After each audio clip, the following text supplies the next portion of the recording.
Chers amis internautes, bonjour. Je vous souhaite de joyeuses fêtes de Pâques. Bienvenue dans l'émission À votre santé.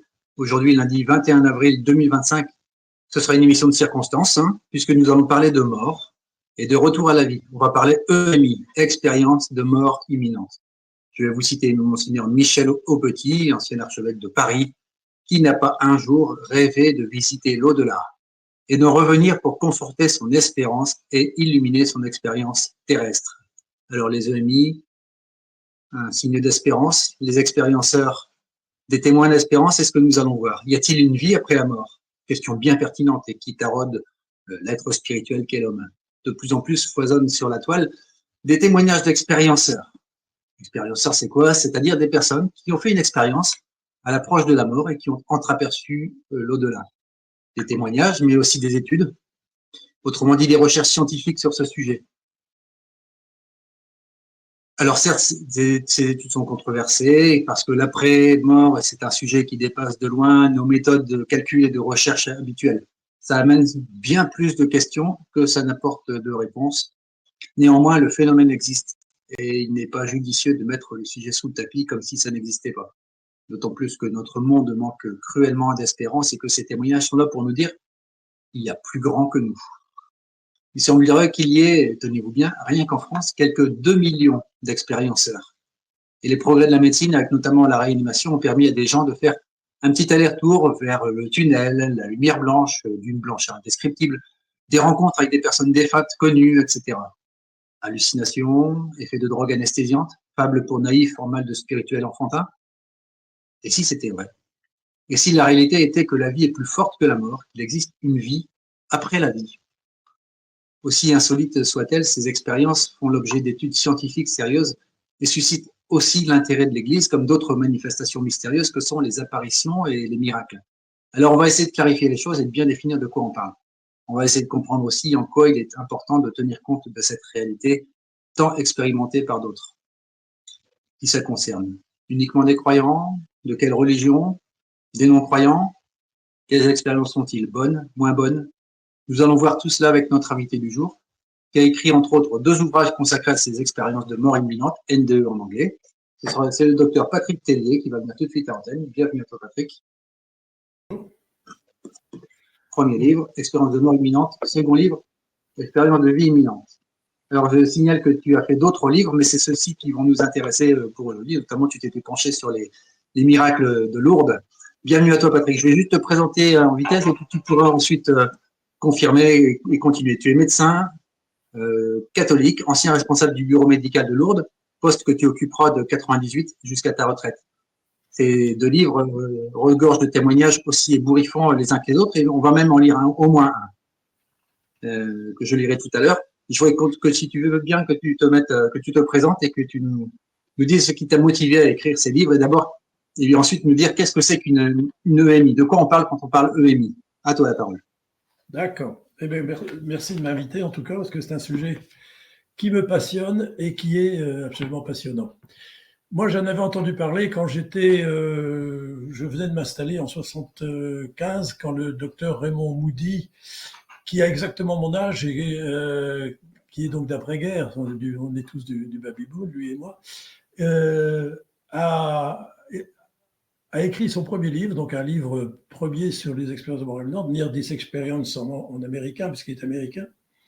Life After Life, c'est-à-dire la vie après la vie, c'était le titre magnifique qu'il avait trouvé, et où il récoltait un certain nombre de personnes qui avaient vécu, en effet, une expérience de mort imminente, comme on l'appelle aujourd'hui, EMI, expérience de mort imminente, disons expérience d'un retour à la vie après avoir vécu une mort clinique.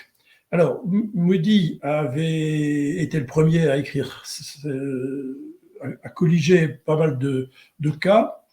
Moi, ça m'avait passionné, mais j'étais pris par mon travail et ma famille, et je me suis toujours dit, j'y reviendrai. Et puis voilà que, étant à Lourdes, comme médecin responsable du bureau des constatations médicales, j'étais là pour écouter les gens. Et voilà qu'il y a une personne, une première, une seconde, une troisième, qui viennent me voir et qui me dit, écoutez, là, vous êtes là pour entendre. Je voudrais vous raconter quelque chose. C'est pas un miracle du tout, c'est pas une guérison, mais c'est plus que ça, disent-ils. c'est que j'étais mort et je suis revenu à la vie. Ah, ben je dis ça, oui, ça me dit quelque chose. Vous pouvez me raconter. Et ils ont commencé à me raconter leur histoire, l'un après l'autre. Et ils n'avaient jamais osé en parler auparavant. Il fallait vraiment les entendre. Et à chaque fois, avec beaucoup, beaucoup d'émotion. On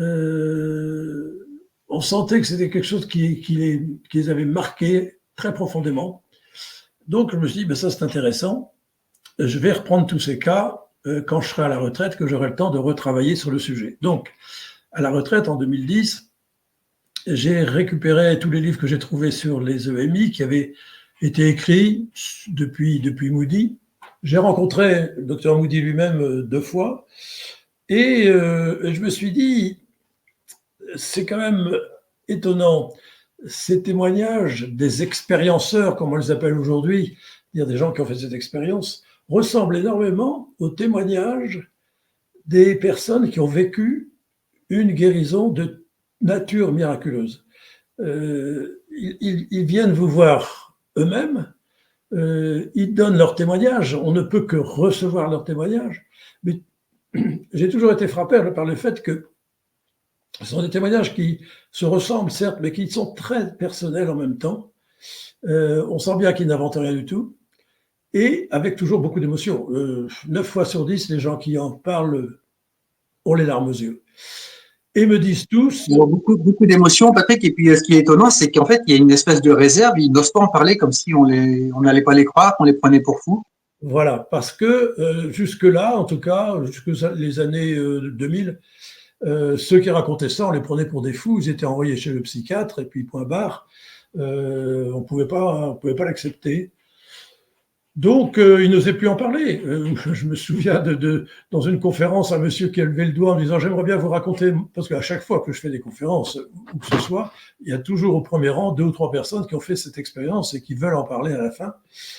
Et se lève et dit « Moi, je voudrais vous dire ce qui m'est arrivé. J'ai jamais osé en parler, même à mon médecin, et le médecin était dans la salle. » Et il s'est levé, il a dit « Ah bon, vous m'en avez jamais parlé ?» Ben, il dit « Non, j'ai jamais osé. » Donc, c'est toujours intéressant d'avoir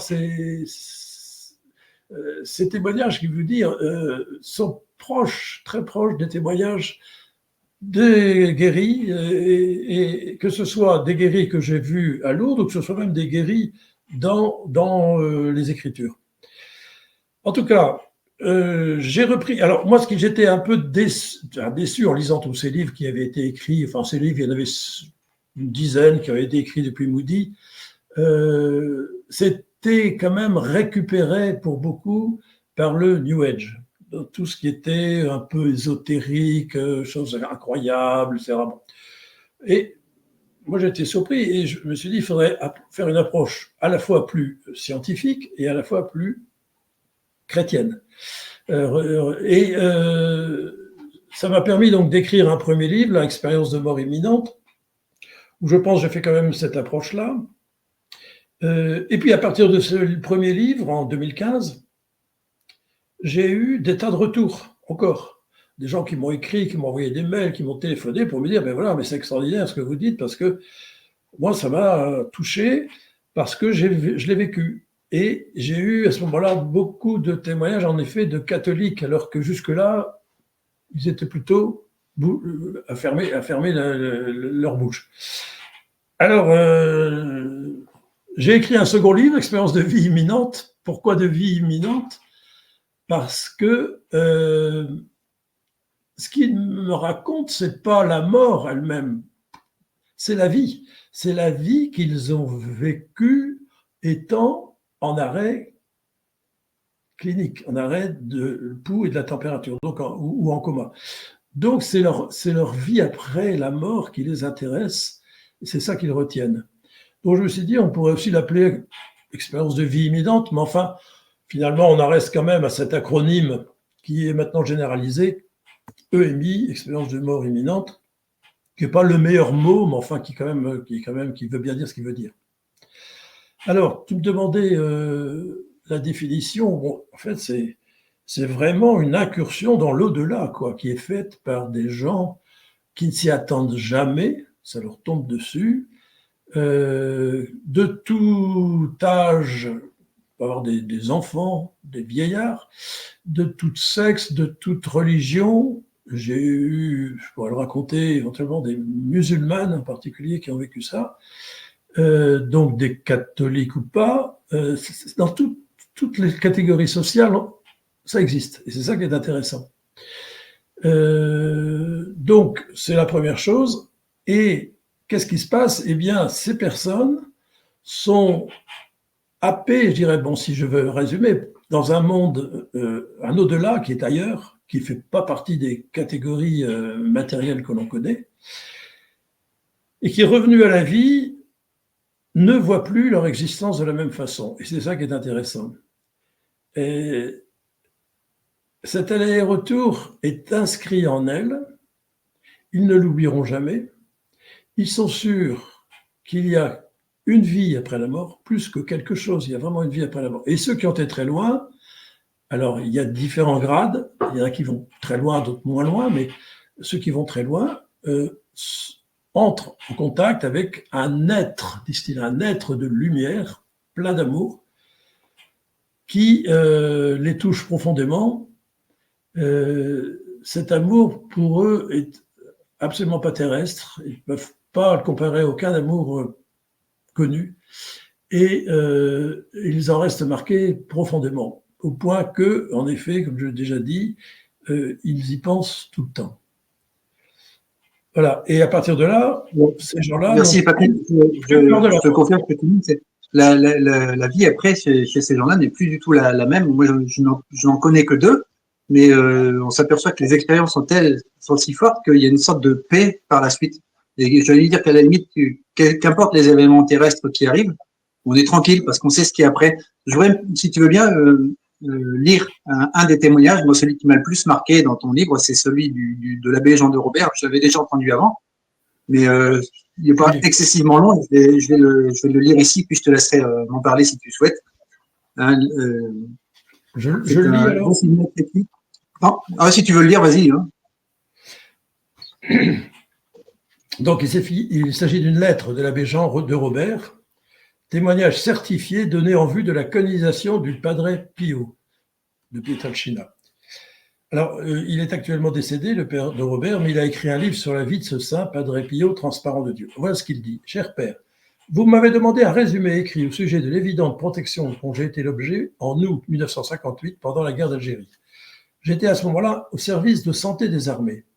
J'avais remarqué qu'à chaque moment important de ma vie, Padre Pio, qui m'avait pris en 1955 comme fils spirituel, me faisait parvenir une carte m'assurant de sa prière et de son soutien.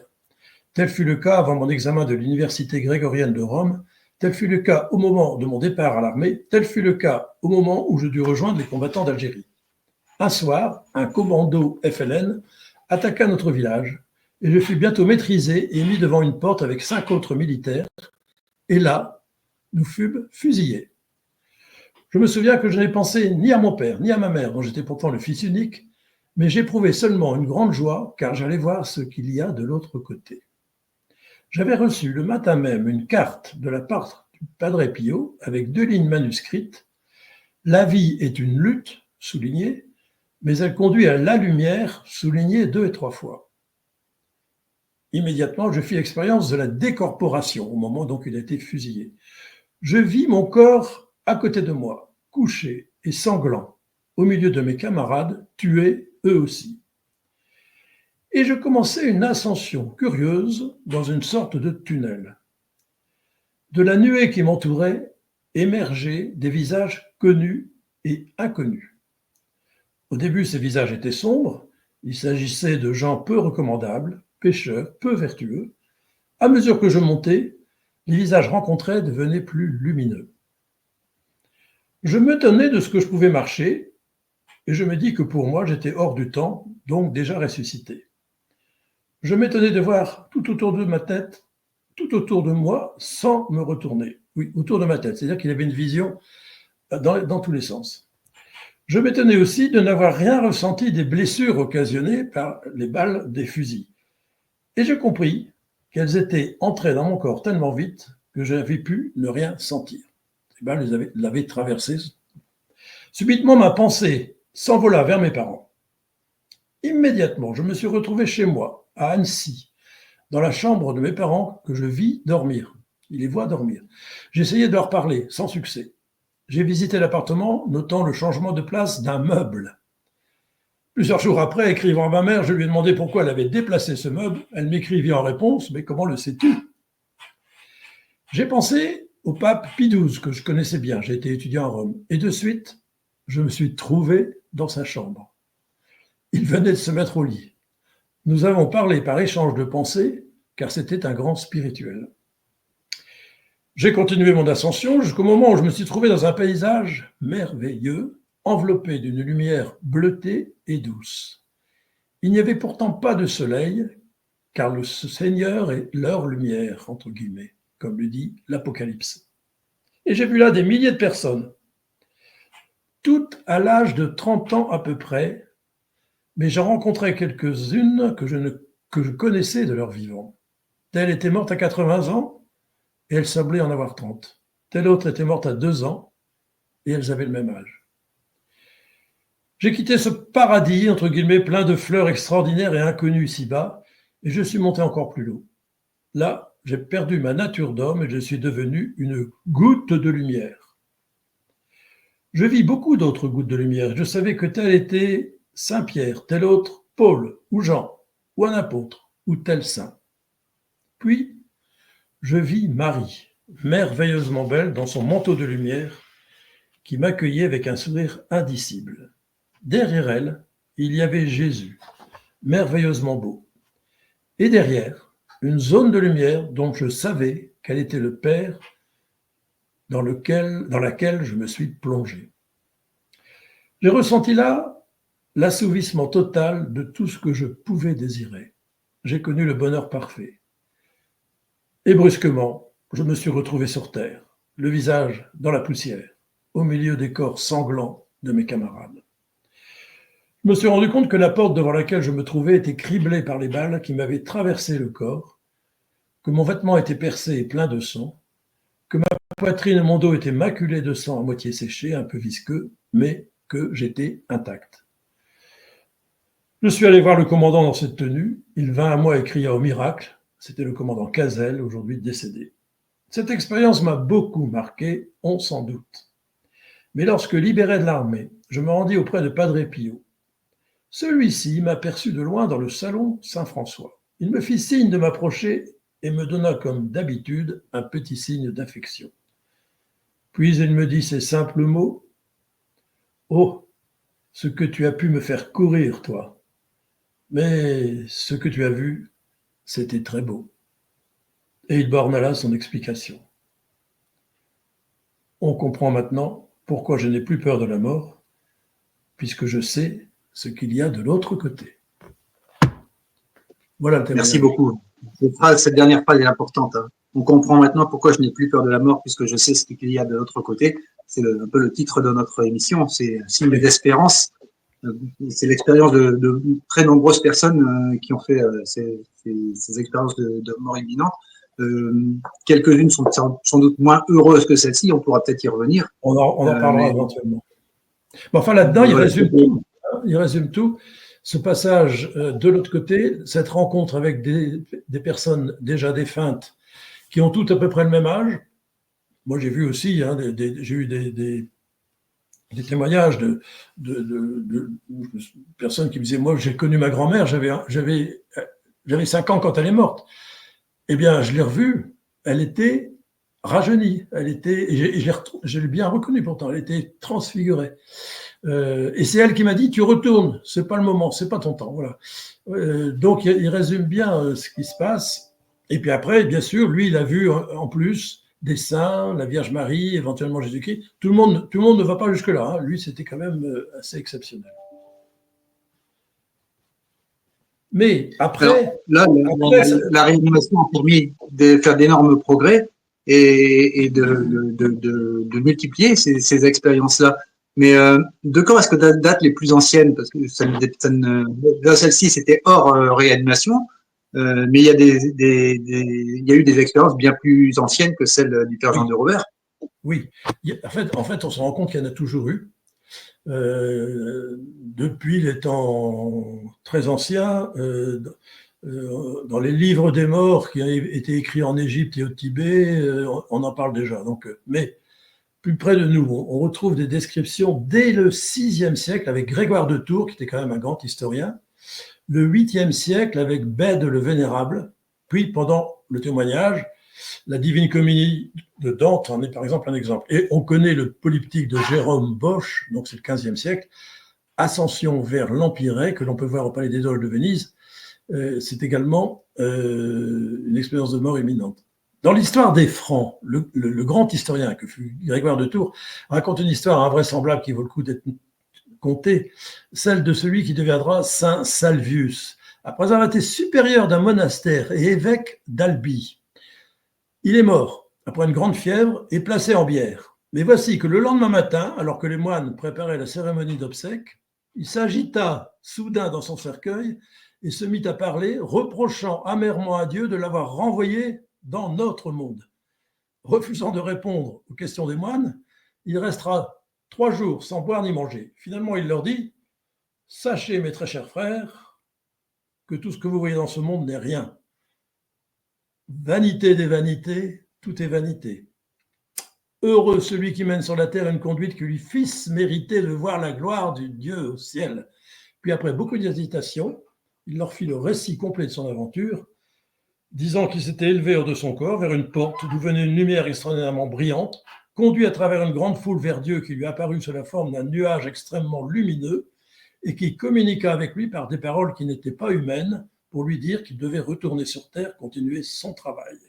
Ce qu'il accepta de faire à regret et en pleurant. C'est quand même assez étonnant que Grégoire de Tours, au VIe siècle, raconte cette histoire. Et puis il y a eu aussi des mystiques qui ont vécu ça, Catherine de Sienne, Thérèse d'Avila, Anne-Catherine Emmerich, Mariam, la petite arabe, Sainte Marie de Jésus crucifié, qui a habité Pau 2 fois 3 ans, que je connais bien. J'étais il y a 10 ans à sa canonisation à Rome. Et puis d'autres, même des personnes du XXe siècle.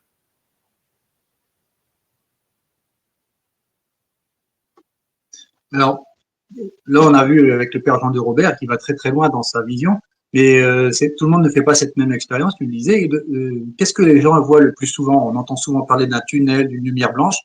Est-ce que c'est ça? Est-ce que c'est encore autre chose? La première chose, c'est la décorporation, c'est-à-dire que les gens quittent leur corps, alors que ce soit à la suite d'un accident, sur une table d'opération, dans le coma. Elle se trouve donc en arrêt cardiovasculaire et elle a l'impression subjective, bien sûr, de sortir de son corps, de flotter au-dessus de son corps et d'être collée au plafond. Si elle est dans une ambulance, elle est collée au plafond de l'ambulance. C'est ça qui est assez amusant. Et ils voient leur corps en vue plongeante. Ils entendent des paroles échangées autour d'eux.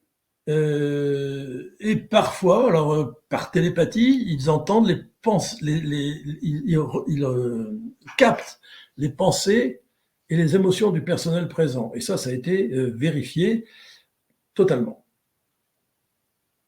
Alors après, ils n'ont plus ce corps matériel opaque et lourd, et elle peut prendre des distances, la personne, à s'éloigner dans l'espace, traverser les murs, observer le monde sous tous les angles, donc dans cette vision globale de 360 degrés dont parlait le père de Robert, dite autoscopique, et voir des détails précis d'objets éloignés. Quand père de Robert raconte qu'il a vu son lit dans sa chambre changer de place, c'est quand même assez étonnant.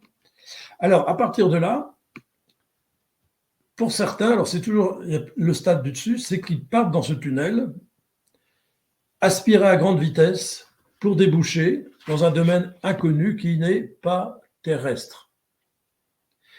Et l'expérienceur rapporte avoir été emporté dans un paysage d'une saisissante splendeur, d'une indescriptible beauté, entendant souvent une musique magnifique, ne ressemblant à rien de ce qu'il a connu sur Terre.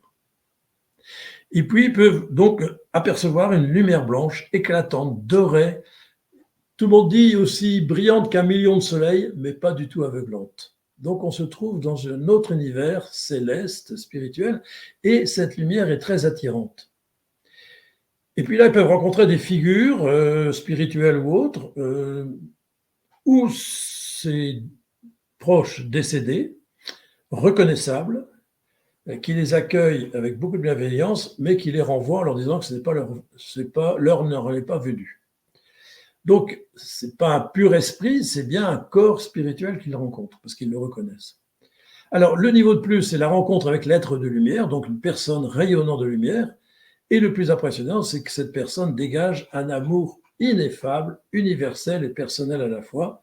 Bien sûr, les chrétiens le désignent comme étant divin, Dieu ou le Christ. Les autres ne lui donnent pas de nom, mais sont subjugués par cet amour qui émane de lui. Ils se sentent aimés comme jamais auparavant et cette rencontre les transforme pour la vie. On ne pourra pas leur retirer. Alors, il y a aussi une chose qui peut arriver souvent, pas obligatoirement, mais souvent, c'est de percevoir, le mourant perçoit le film de son existence passée, et en un seul coup d'œil. Et l'être de lumière semble tout connaître de lui, lui posant la question, qu'as-tu fait de ta vie? Avec à la fois beaucoup de tendresse, sans blâme, sans reproche, sans culpabilisation, mais en même temps, avec toute l'exigence de l'amour.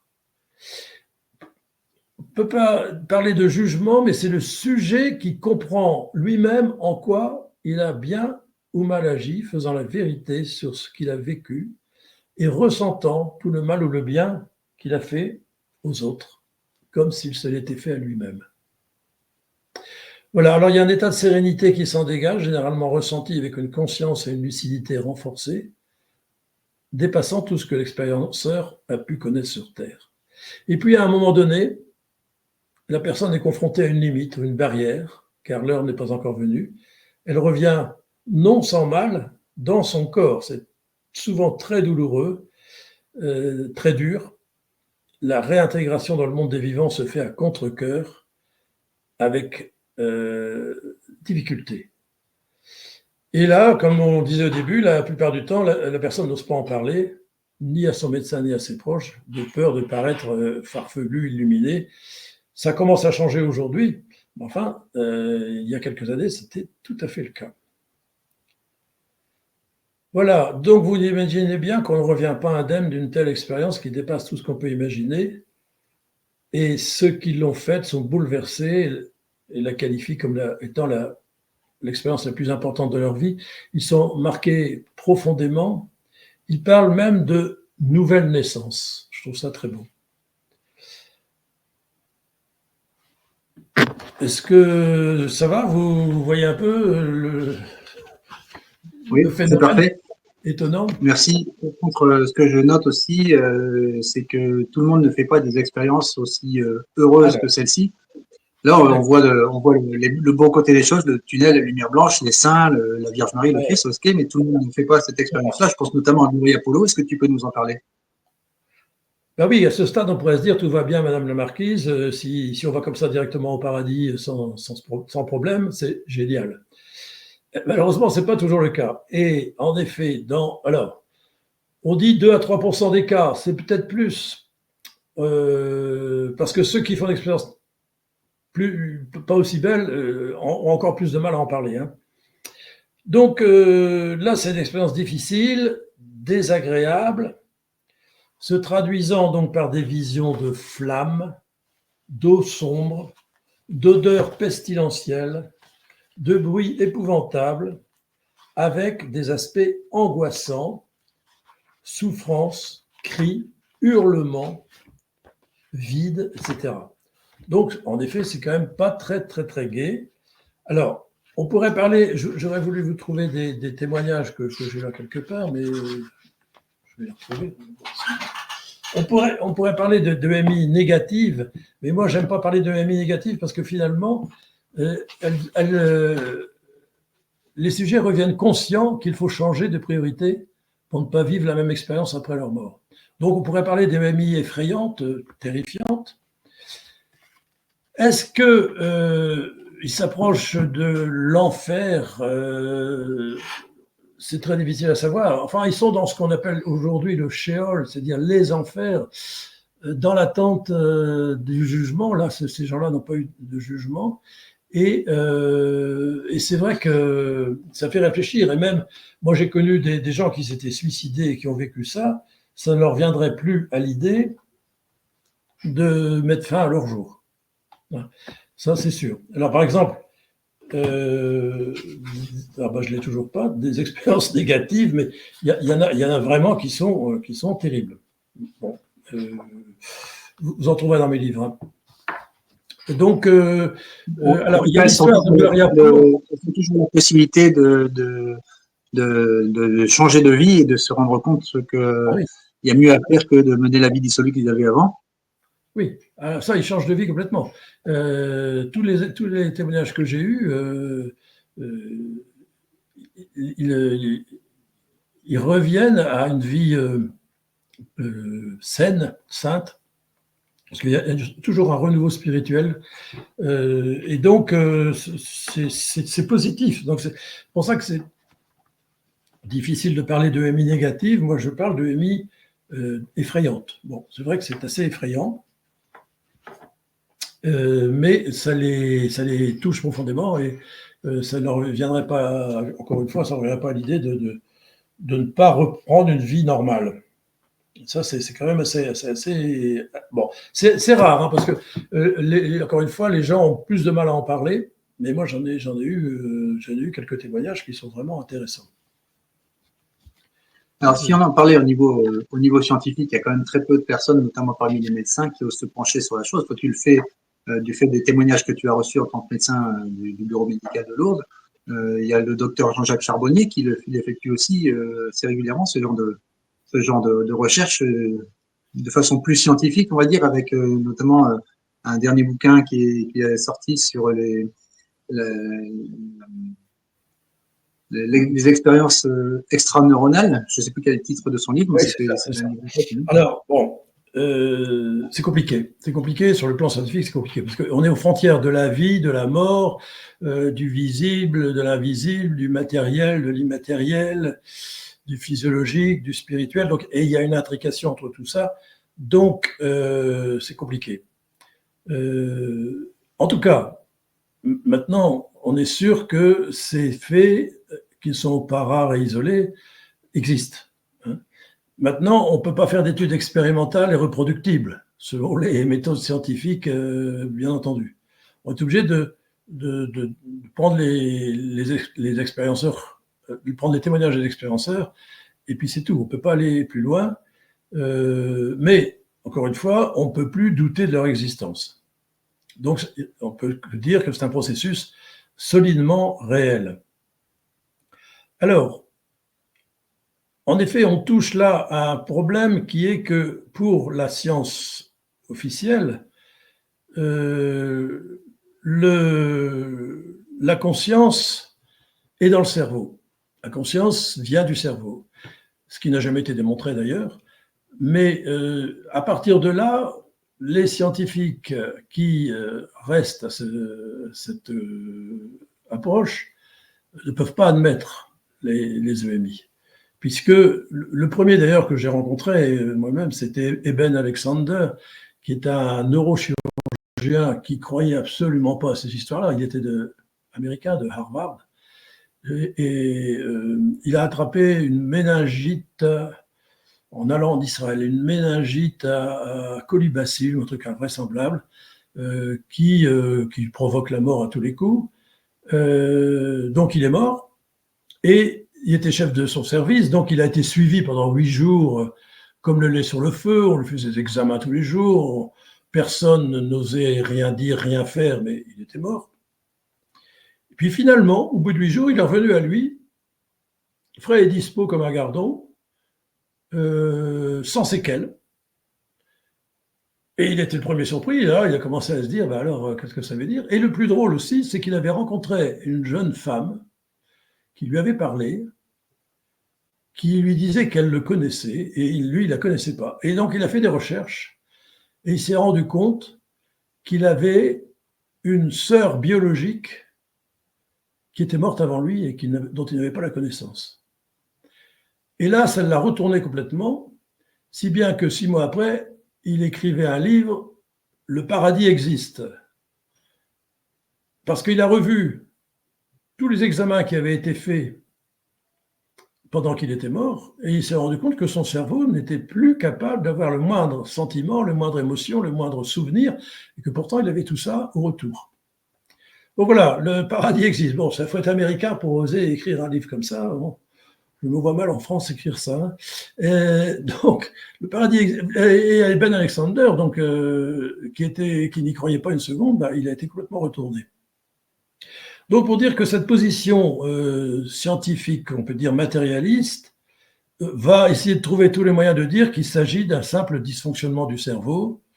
Alors, on va prendre des tas de raisons.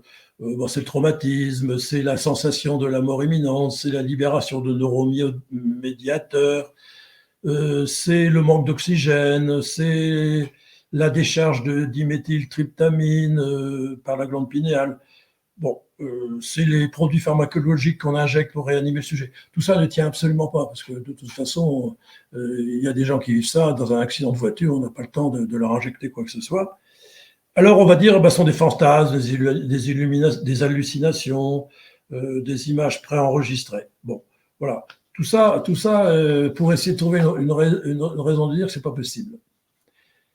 Mais, je suis désolé, il y a aussi, enfin, désolé, non, tant mieux, mais en même temps, je ne suis pas toujours d'accord avec eux, il y a aussi des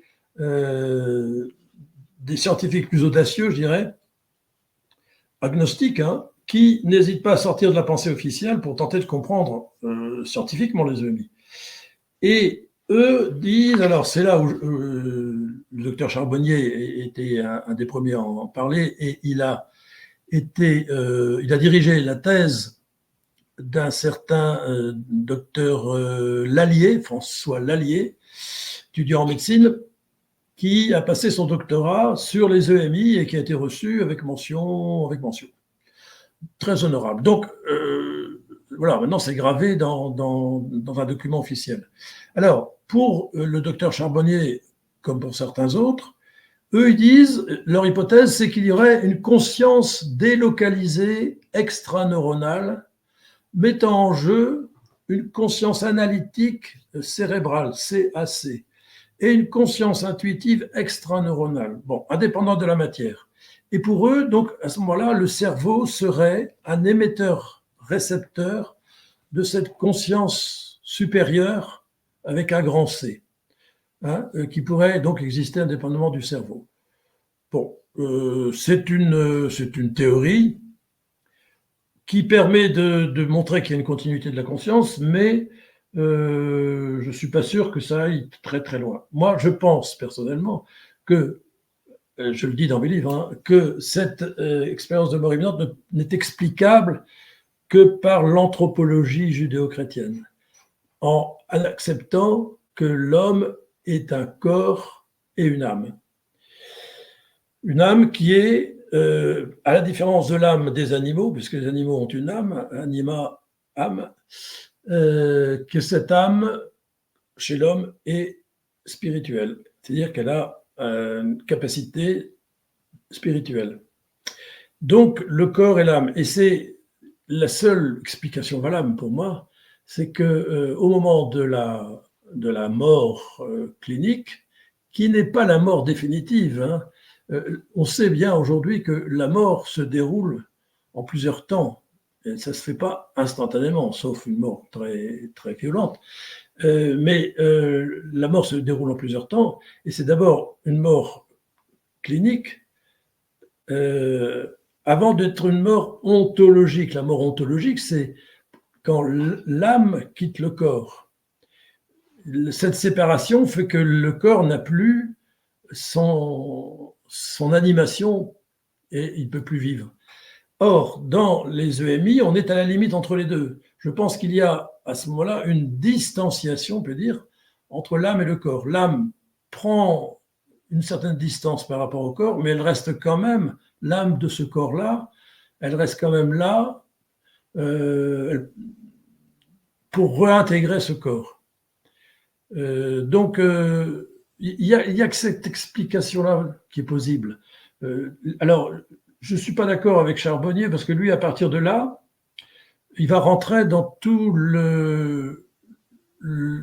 le magique et bon, il va faire des expériences médiumniques pour essayer d'avoir un contact avec ses morts, ce que je trouve très dangereux, parce que quand on veut volontairement contacter les morts, on peut y arriver, c'est sûr, sauf qu'on ne sait pas qui on contacte vraiment. Et on contacte en effet des entités qui ne sont pas d'ici, mais ces entités peuvent être très dangereuses et nous rendre captifs de ces entités. Donc, je ne pense pas que ce soit une bonne chose. Sa thèse, donc, d'une conscience intuitive extraneuronale est intéressante, mais je pense qu'il passe à côté de la vérité. Et pour moi, il n'y a que l'anthropologie chrétienne qui peut l'expliquer. C'est comme pour les miracles. Hein. Moi, j'ai quand même suffisamment étudié les miracles. D'ailleurs, dans mon livre Expérience de vie imminente, je fais la comparaison entre les deux. Sur le plan scientifique, on ne peut pas expliquer un miracle. Et pourtant, ils existent, on en est sûr. Il n'y a pas d'erreur. C'est suffisamment travaillé au niveau du Comité médical international de Lourdes et à Rome pour les miracles, pour les béatifications et les canonisations. Il n'y a pas d'erreur. Donc, la médecine ne peut que le constater, et puis c'est tout. Mais on peut pas l'expliquer avec les moyens scientifiques actuels. C'est pas possible.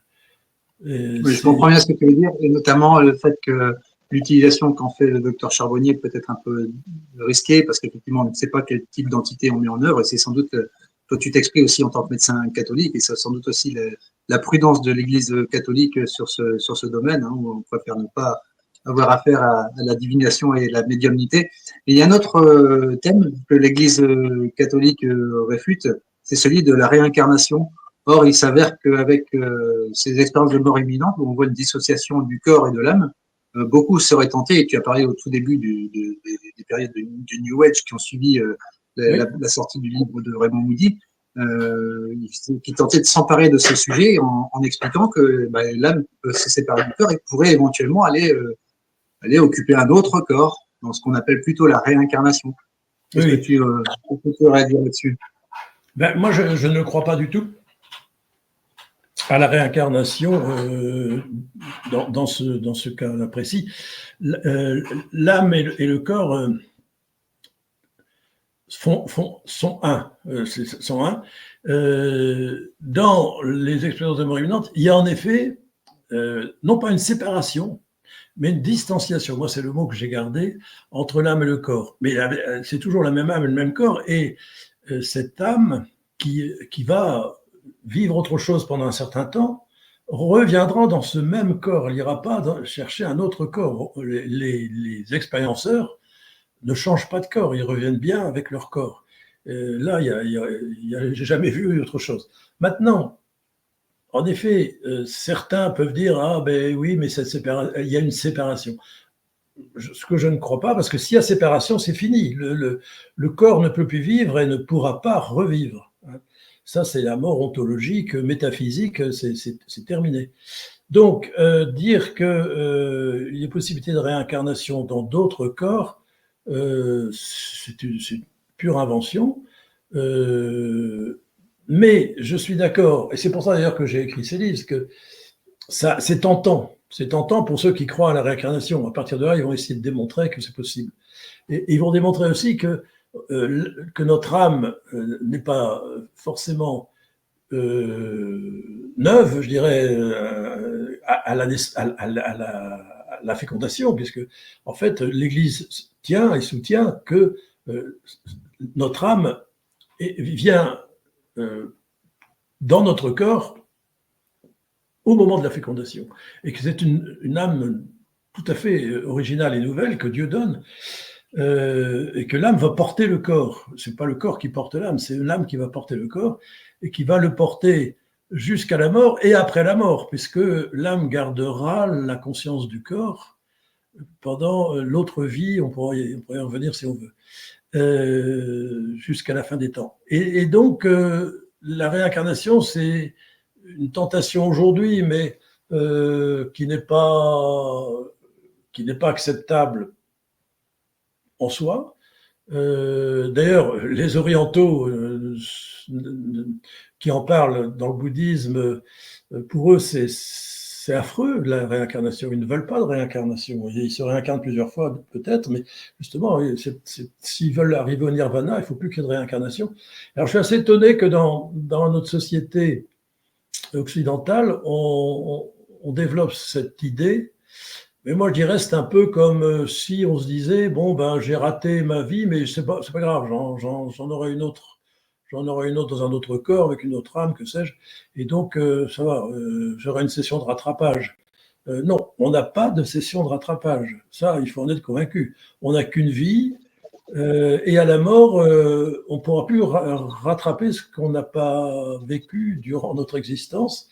Alors, L'impression que j'en ai aussi, si tu me permets, Patrick, c'est que quand on écoute les expérienceurs et leurs histoires, on se dit que de se réincarner dans un autre corps après, ça ressemble plus à une malédiction qu'autre chose, parce que finalement, cette volupté céleste, si eux avaient envie d'y aller, je vois pas pourquoi on chercherait à avoir d'autres expériences sur Terre, puisque si la volupté est après notre mort terrestre, pourquoi est-ce qu'on devrait vivre une damnation éternelle? Parce que je pense appeler ça comme ça, hein, une damnation éternelle, à se réincarner à chaque fois. Surtout que certains n'hésitent pas à dire qu'on pourrait s'incarner dans des animaux, des plantes, etc. Oui, mais moi je trouve ça affreux.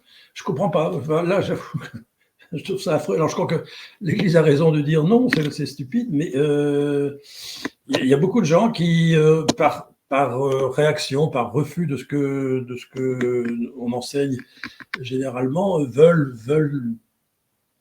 cette réincarnation. Bon, c'est dommage pour eux. Voilà, moi on peut pas tellement discuter de ça, hein. Parce que c'est pas démontrable du tout. Est-ce qu'il y a un autre témoignage que tu aimerais qu'on passe à l'antenne? Ah ben, les témoignages, j'en ai beaucoup. Alors, ça, c'est sûr. Bon, il y a tous ceux que je donne dans mes livres. Alors, je vous ai parlé des musulmans, pour montrer que ça peut arriver aussi dans d'autres religions. Moi, je faisais une conférence en Ariège. En Ariège, c'est le chef-lieu de l'Ariège, enfin bref. Et à la fin, donc, il y a une jeune femme qui lève le doigt et qui me dit: est-ce que je peux vous raconter mon deuil? Mais alors ça, c'est à chaque fois, hein. J'ai été dernièrement encore à un séminaire qui n'avait rien à voir avec l'expérience de mort imminente, mais comme elle a su que j'avais écrit sur les morts, j'ai eu une femme qui, à la fin de la session, m'a dit: ah, mais je peux vous raconter mon expérience de mort imminente. Bon, j'y pense tous les jours, j'ai jamais osé en parler depuis 40 ans, et elle me l'a raconté. Donc, je cumule les témoignages sans les chercher, ils viennent tout seuls. Et là, cette femme, donc, en Ariège, me dit: voilà, j'étais pharmacienne à Tunis et musulmane. Et donc, je suis tombé malade, j'ai fait une crise d'asthme épouvantable, j'ai pas su la gérer, donc je suis tombé morte de l'autre côté. Et là, j'ai été très loin parce que j'ai rencontré cet être de lumière dont vous parlez, un être de lumière, mais tellement rempli d'amour, que je me suis dit: ce Dieu-là, c'est pas celui que je connais, c'est pas celui qu'on m'a inculqué. Parce que le Dieu Allah, il n'est pas plein d'amour. Du tout. On en a peur. Et en plus, il m'a dit des paroles consolantes. Et moi qui n'arrivais pas à avoir d'enfant alors que j'étais marié plusieurs années, il m'a dit: tu auras 2 filles. Puis, je suis revenu à moi. On a réussi à me réanimer. Et à partir de là, j'ai cherché qui pouvait être ce Dieu plein de miséricorde, ce Dieu plein d'amour. Et finalement, j'ai rencontré 2 religieuses dans le sud de Tunis, chrétiennes, catholiques, qui m'ont donné un évangile. Et quand j'ai lu l'évangile, je me suis dit: c'est lui que j'ai rencontré. Et j'ai demandé à devenir chrétienne. On m'a dit, bon, oui, ok, on m'a baptisé. Mais à partir de là, ça s'est su à Tunis et j'ai été ostracisé, ce qui fait que j'ai été obligé de quitter la Tunisie avec mon mari et je me suis retrouvé à Paris où ça a été très dur. J'ai eu mes 2 filles et puis je me suis retrouvé en Ariège, là où je suis maintenant. Et je suis baptisé et j'ai fait baptiser mes 2 filles. Donc voilà, une expérience très intéressante d'une personne qui n'avait rien à voir avec la religion catholique, mais qui a été jusqu'au bout de sa foi à ce moment-là. Alors j'en ai d'autres. Hein. Bon, C'est d'autant plus intéressant que durant cette expérience, il ne lui a pas été demandé une conversion. Elle l'a fait d'elle-même spontanément à son retour à la vie. Spontanément. Spontanément. C'est la rencontre de ce Dieu plein d'amour qui l'a fait changer de religion. Voilà, j'en ai connu d'autres, hein, mais celle-là est quand même très caractéristique. Alors, j'ai eu une autre musulmane marocaine, cette fois, qui m'a invité, mais alors j'étais en Hollande, à ce moment-là, ça avait été très compliqué. Elle avait fait cette expérience de mort imminente, elle a rencontré ce Dieu plein d'amour, et elle s'est mise en tête de vouloir convertir les musulmans à ce Dieu plein d'amour. La pauvre, elle n'y est pas arrivée. Et donc, elle voulait que je vienne l'aider. Bon, ça ne s'est pas fait. C'était à Marrakech. J'aurais bien aimé y aller, mais ça n'a pas pu se faire. C'était assez compliqué quand même, quoi. Bon, voilà. C'est là où je suis persuadé que cette expérience, c'est une expérience spirituelle avant tout. Et moi, de plus en plus, si je me rends compte qu'il y en a beaucoup, je n'en reviens pas. Beaucoup, vraiment beaucoup. De plus en plus. Plus extraordinaire encore aujourd'hui, à force de travailler sur ce sujet, j'ai des gens qui viennent me raconter qu'ils ont vécu ce genre d'expérience sans être passés par la mort. C'est-à-dire que ça leur est tombé dessus. Ce que moi j'appelle une illumination des consciences. Tout d'un coup, ils ont une illumination intérieure qui leur fait dire mais Dieu existe et il m'aime. Et leur vie n'est plus la même après. Il y a des témoignages qui sont donnés, j'en ai encore, même des gens qui ont écrit des livres sur ce sujet, par exemple Jean-Luc Caliel, qui a écrit un livre du GIGN à la foi. Il était donc membre du GIGN et il témoigne de son cheminement et comment il a rencontré le Seigneur sans qu'il s'y attende du tout, comme ça lui est tombé dessus. Pour moi, les EMI, c'est comme ça, c'est comme les effusions de l'Esprit Saint qui peuvent arriver aussi, hein, à n'importe qui. L'effusion de l'amour du Seigneur, de cette effusion. Moi, je l'ai vécu. Hein. C'est pour ça aussi que en 74, avec ma femme, on a vécu cette expérience très forte de l'amour du Seigneur pour nous, alors qu'on cherchait. Hein.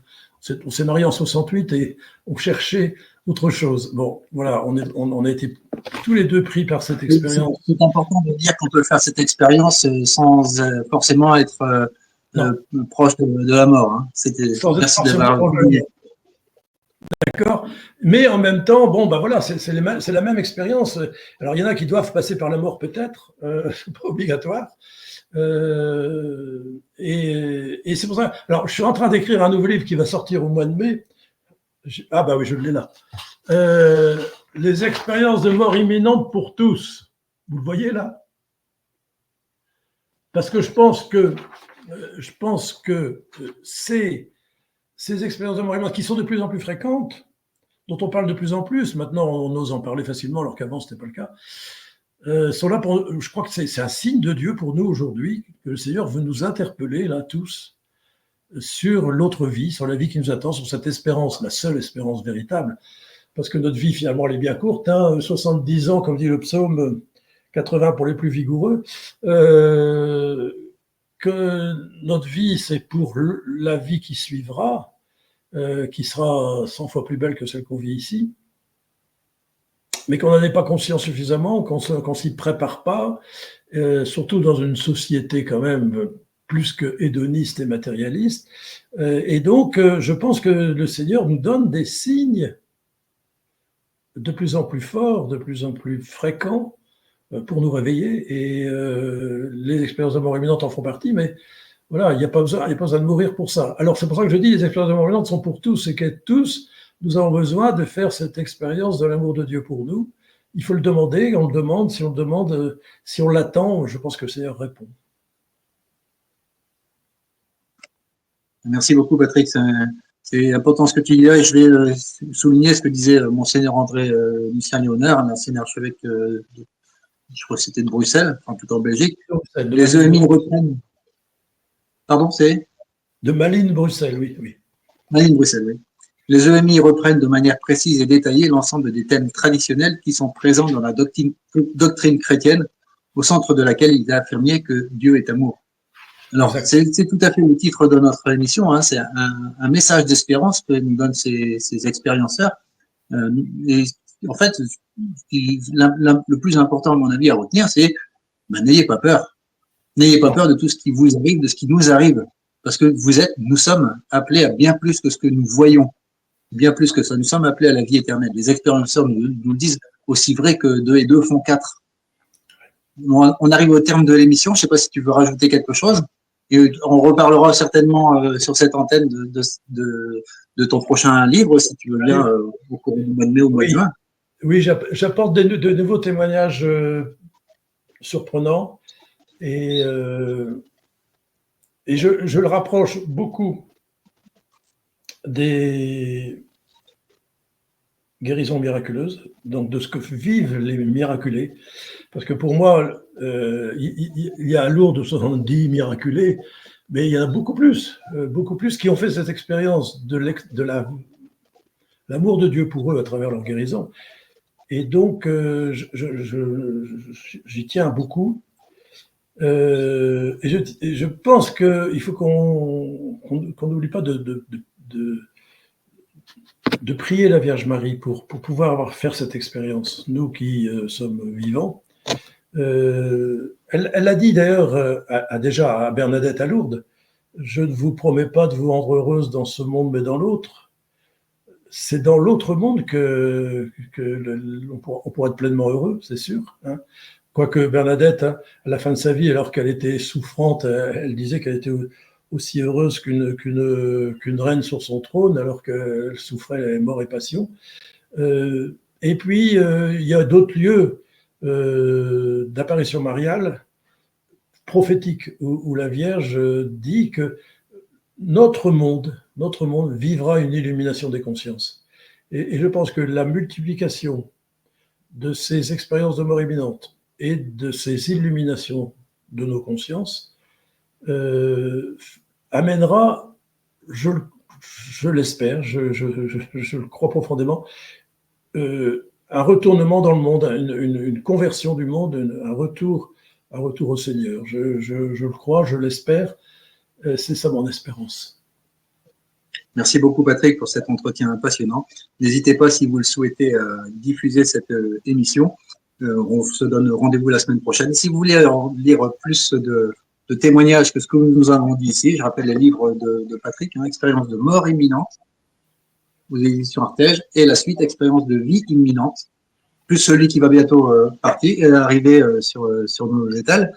Et dernière chose, n'hésitez pas aussi à aller voir sur la chaîne YouTube de NDML, Notre-Dame-Marie de la Lumière, parce qu'il y a des témoignages aussi étonnants et époustouflants que ceux-ci, que ceux que tu décris, sont légion, et ces émissions d'une petite demi-heure sont vraiment très très bien faites pour découvrir les choses. Carrément bien.